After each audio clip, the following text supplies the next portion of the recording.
ঘুরতে যাওয়ার সময় আমরা অনেকেই নানান হোটেল বুক করে থাকি। তার মধ্যে অনেকের অনেক অভিজ্ঞতা ভালো হয়, আবার অনেক সময় খারাপ অভিজ্ঞতাও হয়। তারই মধ্যে এমন অনেক হোটেল থাকে যাতে থাকলে তোমাদের ভৌতিক অভিজ্ঞতাও হতে পারে। আজকে এমনই একটি হোটেলের সত্যি ভৌতিক ঘটনা। নমস্কার বাঙালি, আমারও আপনার কিছু সত্য ও ভৌতিক ঘটনা এবং কিছু গল্প দিয়ে সাজানো আমাদের বিশেষ নিবেদন প্রেত জনি। ঘটনা পাঠে আমি রাজ এবং গ্রাফিক্সে রোহান। শুরু করছি আজকের 114 নম্বর এপিসোড। তবে শুরু করার আগেই বলছি, যারা যারা এখনো অবধি এপিসোডটাকে লাইক করনি, অবশ্যই কিন্তু একটি লাইক করতে কিন্তু কেউ ভুলবে না, সাবস্ক্রাইব করতে কেউ ভুলো না। শুরু করছি আজকের 114 নম্বর এপিসোড।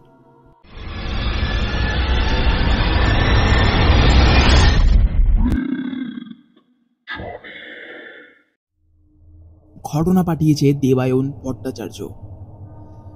দেবায়ন লিখেছে, নমস্কার রাজ, আমার নাম দেবায়ন ভট্টাচার্য, নাগের বাজার থেকে ঘটনাটি লিখছি। আজকে যে ঘটনাটি পাঠাচ্ছি, এই ঘটনাটা আমার সঙ্গে ঘটা একটি সত্য ভৌতিক ঘটনা। তবে এই ঘটনাটা আমার বাড়ির লোক কেউ জানে না, আমি কোনোদিন জানতেই দিইনি। তবে তোমাকে পাঠালাম, যদি তোমার ভালো লাগে তবে কিন্তু প্লিজ শুনিও। আমি অপেক্ষায় থাকলাম। ভালোবাসা নিও এবং এইভাবেই ঘটনা শুনিয়ে যাও। এবার ঘটনায় আসছি। সময়টা তখন 2020। আমাদের পরিবারের মধ্যে প্ল্যানিং হয় যে 2020 দোল উৎসবটা আমরা পালন করব তারাপীঠে। আমাদের পরিবারের বেশিরভাগ লোকেদের এতে সম্মতি ছিল। শুধুমাত্র আমার ঠাকুমাই বাড়িতে দোল পূর্ণিমার পূজার জন্য বাড়িতে থেকে গিয়েছিলেন। তবে অসুবিধা হলো একটাই, আমরা প্রত্যেকবার তারাপীঠে গেলে যে হোটেলটায় থাকবার জন্য ব্যবস্থা করি, এইবারে সেই হোটেলের কোনো রুম ফাঁকা পাওয়া গেল না।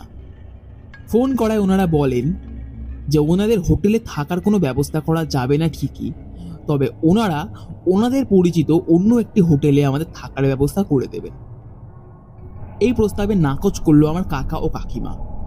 তবে ওই হোটেলের ম্যানেজার আরও একটি কথা বলেন যে উনি যে হোটেলে আমাদের জন্য থাকার ব্যবস্থা করবেন সেই হোটেলটি নাকি তারাপীঠের নদীর একদম পাশে। এই শুনে যে কজন যাবে না বলছিল তারাও যেতে রাজি হয়। দোল পূর্ণিমার ঠিক একদিন আগে সকাল 7টার ট্রেন ধরে শিয়ালদা থেকে রওনা হই আমরা রামপুরহাট অর্থাৎ তারাপীঠের উদ্দেশ্যে। 11টার মধ্যে ট্রেন থেকে নেমে হোটেলে পৌঁছতে হলো 11:30। হোটেলের সামনে যেতেই আমাদের এক্সপেকটেশন যতটাই কম ছিল, তবে হোটেলটা দেখার পর এক্সপেকটেশনগুলো যেন কিছুটা হলেও বেড়ে গেল। হোটেলটা বেশ সুন্দর, নদীর একদম কাছ ঘেঁষে হোটেলটা তৈরি। পেছন দিকখানি ঘিরে আছে একটা ছোট্ট বাগান, তার সাথে একটা লোহার দোলনা। সারাক্ষণ নদীর হাওয়া ঘিরে আছে হোটেলটাকে। আর হোটেলের সামনে থেকে দাঁড়িয়ে মনে হচ্ছিল যে হোটেলটা যেই জায়গায়, ওই জায়গা থেকে নদী পেরোলেই ঠিক তার ওই দিকেই পড়ছে তারাপীঠের মহাশ্মশান। প্রথম দিন রুমে ঢুকে ফ্রেশ হয়ে খাওয়া দাওয়া করতে করতে হলো বিকেল 4টে। ওই হোটেল থেকেই খাওয়া দাওয়া দেওয়া হবে এমনই কথাবার্তা হয়েছিল আমাদের। তবে রাতের বেলা একটি অদ্ভুত জিনিস ওই হোটেলের ম্যানেজার আমাদেরকে বলেন। ওই ম্যানেজার বললেন, আপনাদের পরিবারকে মিলিয়ে তো মোট 9 জন, সবাইকে একটু বলে দেবেন রাত্রির 11টার পর হোটেল থেকে যেন কেউ না বের হয়। আর রুমে যদি রাতের বেলা কেউ নক করে, আইডেন্টিটি না জেনে কেউ দরজা খুলবেন না, বুঝলেন? কথাটা ভীষণ অবাক করেছিল আমাদের। নক করলে দরজা খোলা যাবে না 11টার পর, রুম থেকে বেরোনো যাবে না, এর মানেটা কি? এই কথায় ওই ম্যানেজার বলেছিলেন যে রাতের বেলা এমনি এলাকাটা খুব একটা ভালো না, আর আশেপাশে কিছু চোরের উৎপাতও আছে, সেই কারণেই আমাদেরকে সাবধান করে দিচ্ছেন উনি। তবে কিছু অসুবিধা নেই, এই হোটেলের বাইরে সিকিউরিটি গার্ড 24 ঘন্টা পাহারা দেয়।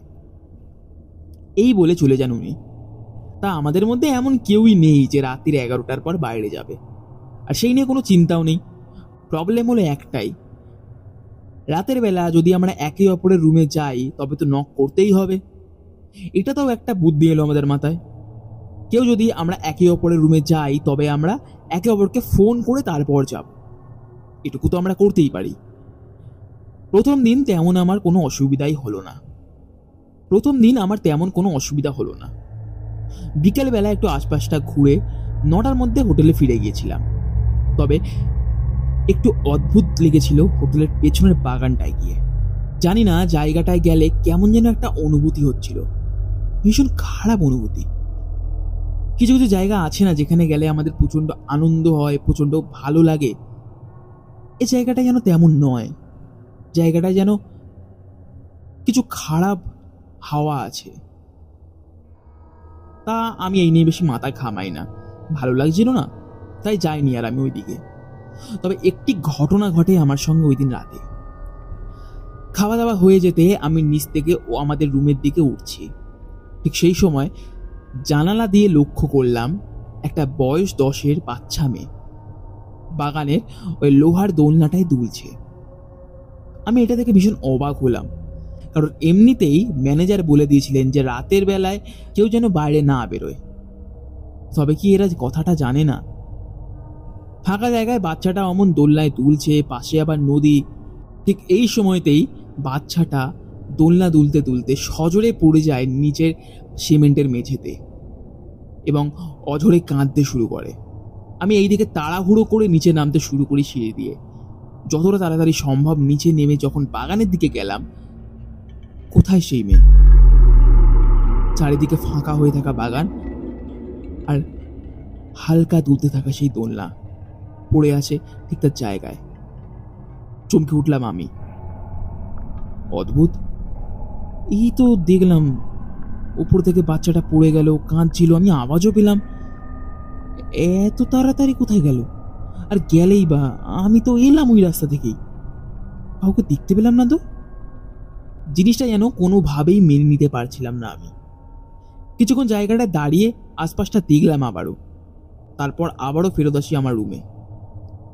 এই কথাটা মাকে বললাম না।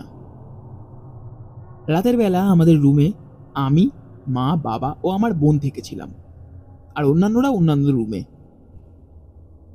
ঘুমটা ভাঙে 3:30-র সময়। ঘুম ভাঙতে ঘড়ির দিকে তাকালাম, তখন ভোরের আলো ফুটতে বেশ খানিক দেরি ছিল। আমার মনে হলো যে ঘুরতে এসেছি আর সময়টা নষ্ট করা উচিত হবে না, তাই বাইরে বাগানের দিকে গিয়ে ভোরবেলা একটু গান শোনা যাক। এই ভেবে আস্তে আস্তে উঠে চোখ মুখে জল দিয়ে আস্তে আস্তে দরজা খুলে পেরিয়ে যাই। এটা সত্যি, সেই সময় লোকজনের চলাফেরার আওয়াজ আর লোকেদের কথা বলার গুঞ্জন কানে ঠিকই আসছিল, তাই মনে অল্প হলেও সাহস ছিল। রুম থেকে বাইরে বেরিয়ে দোতলা থেকে নিচে নামছি, ঠিক সেই সময় আবার আমার চোখে পড়ে বাগানের দোলনাটার সামনে সেই আগের দিনের মেয়েটি একটা ফ্রক পরে দোলনাটার সামনে দাঁড়িয়ে আছে। আমি মেয়েটাকে 2 থেকে 3 বার ডাকও দিলাম, এই মেয়ে, এই এত রাতে কি করছো এখানে? আমার ডাক মেয়েটার ওপর যেন কোনো প্রভাবই ফেললো না।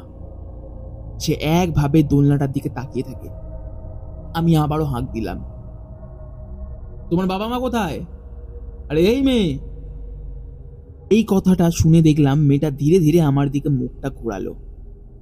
তবে বাগানের অমন গাঢ় অন্ধকারে মেয়েটার মুখ আমি ভালো করে দেখতে পেলাম না। মেয়েটা আমার দিকে ঘুরতে আমি বললাম, তুমি ওইখানে দাঁড়াও, আমি আসছি নিচে। এই বলে আমি নিচে নামতে যাব, ঠিক সেই সময় দেখলাম মেয়েটা আমার দিকে মুখ ফিরিয়ে নদীর দিকে হাঁটতে শুরু করলো। আমি আবারও চিৎকার করে বলি, আরে আরে আরে আরে ওদিকে যেও না, আরে ওদিকে যেও না, আরে ওদিকে নদী আছে, পড়ে যাবে, ওদিকে যেও না। মেয়েটা কোনো কথাই শুনলো না আমার, ধীরে ধীরে এগোতে থাকে নদীটার দিকে। আমি কি করব বুঝতে না পেরে বারবার করে চিৎকার করতে থাকি, আরে নদী আছে, পড়ে যাবে, ওইদিকে যেও না, আরে শোনো, কথাটা আমার শোনো, ওইদিকে যেও না। আমি আর সময় নষ্ট না করে সিঁড়ি থেকে নিচে তাড়াহুড়ো করে নেমে ছুটতে থাকি বাগানের দিকে। ছুটে গিয়ে যখন বাগানে গিয়ে পৌঁছাই, তখন মেয়েটা প্রায় নদীর একদম পাড়ে গিয়ে দাঁড়িয়েছে। আমি ছুটে গিয়ে যতক্ষণে মেয়েটার কাছে পৌঁছাতাম, চোখের সামনে মেয়েটা নদীতে ঝাঁপ দিল। তবে তারাপীঠের নদীতে শীতকালে অর্থাৎ দোল পূর্ণিমার সময় তেমন জল থাকে না। আমি আরো জোরে ছুটে গেলাম নদীর পাড়ে, যাতে মেয়েটাকে বাঁচাতে পারি। তবে পাড়ের কাছে যেতে আমার সারা শরীরে যেন কাঁটা দিয়ে উঠল। পাড়ের সামনে গিয়ে দেখলাম আমার চোখের সামনে যে মেয়েটা নদীতে ঝাঁপ দিয়েছিল, কোথায় সেই মেয়েটা? একটা মেয়ে যদি নদীতে ঝাঁপ দিয়ে পড়ে যায়, নদীতে তখনও ভাঁটা চলছিল, তেমন জল ছিল না, যদিও বা পড়ে থাকে তাহলে সে কাদাতেই পড়বে। কোথায় গেল মেয়েটা? ভয় আমার হাত পা যেন কাঁপতে শুরু করে। কি করব বুঝতে না পেরে ছুটে যাই দোতলায়। দোতলায় গিয়ে বাবা ও বাকি সবাইকে ডেকে ঘটনাটা বলতে তারা ছুটে নদীর পাড়ে যায় এবং নদীর আশেপাশে টর্চ নিয়ে খুঁজতে থাকে। এরই মধ্যে আওয়াজ পেয়ে হোটেলের ম্যানেজার আসে সেই জায়গায় এবং তাকে সমস্ত ঘটনা খুলে বলতে তিনি বড্ড ইতস্তত বোধ করতে করতে বললেন, ও কিছু না কিছু না, আপনি হয়তো ভুল দেখেছেন, অমন মেয়ে তো আমাদের এখানে নেই। এই শুনে আমি ওনার উপর প্রচন্ড চড়াও হই। আরে আপনি কি ইয়ার্কি মারছেন নাকি? হ্যাঁ, আপনি খোঁজ নিন না হোটেলের অন্য কারোর বাচ্চা নিখোঁজ হয়েছে কিনা, জান না। এই কথায় হয়তো ওনার তেমন কোনো কাজ করার ইচ্ছা ছিল না, তবে আমাদের জোড়াজুড়িতেই সম্পূর্ণ হোটেলের লোকজনের কাছে জিজ্ঞাসা করার পর জানা গেল কারোরই বাচ্চা নিখোঁজ নেই। তবে কে ছিল ওটা? হোটেলের কারোর বাচ্চাও নয়, বাইরে থেকে কেউ আসতেও পারবে না। তাহলে কে ছিল? এই প্রশ্নটা প্রচন্ড কুড়ে কুড়ে খাচ্ছিল আমায়। বাড়িতে আসার দিন আমাদের বিকেল 4:30টার সময় ট্রেন ছিল। সেই দিনই আমি মেয়েটাকে আবারও দেখতে পাই। তারাপীঠে যে ছোট্ট একটা ব্রিজ আছে মেইন রোডে, ওই ব্রিজে উঠলে আমাদের হোটেলটা সম্পূর্ণ দেখা যায়। হোটেলের পেছনের বাগানটাও ভীষণ ভালোভাবে দেখা যায় ব্রিজ থেকে। স্টেশনে যাওয়ার জন্য গাড়ি ধরবো, সেই জন্য ব্রিজের এই পার থেকে ওই পার হচ্ছিলাম। ব্রিজে হাঁটছি, সেই সময় হোটেলের বাগানটার দিকে আবার তাকালাম। আমি যেন সেই দিনের ঘটনাটা ভুলতে পারছিলাম না। চোখের সামনে একটা মেয়ে অমন নদীতে পড়ে গেল, তারপর তাকে আর দেখতে অবধি পেলাম না। এই ভাবতে ভাবতে হোটেলের বাগানটার দিকে তাকাতে আবারও দেখতে পেলাম মেয়েটা দোলনায় তুলতে তুলতে আমার দিকে একভাবে তাকিয়ে আছে। তার সেই চোখগুলো দূর থেকেও আমি যেন স্পষ্ট দেখতে পাচ্ছি। কেমন যেন আমার গায়ে কাঁটা দিয়ে উঠল। মেয়েটাকে দেখার পর আমি আমার বাবাকে ওইদিকে আঙুল দেখিয়ে মেয়েটাকে দেখাবার চেষ্টা করলাম। অদ্ভুতভাবে বাবা মেয়েটাকে দেখতে পেলেন না। 2-3 বার বলার পর বাবা বারবার বলতে থাকে যে না, সে কিছুই দেখতে পাচ্ছে না। আমি আর কিছু বোঝালাম না। বুঝলাম আর যাই হোক, এই মেয়েটা মানুষ নয়।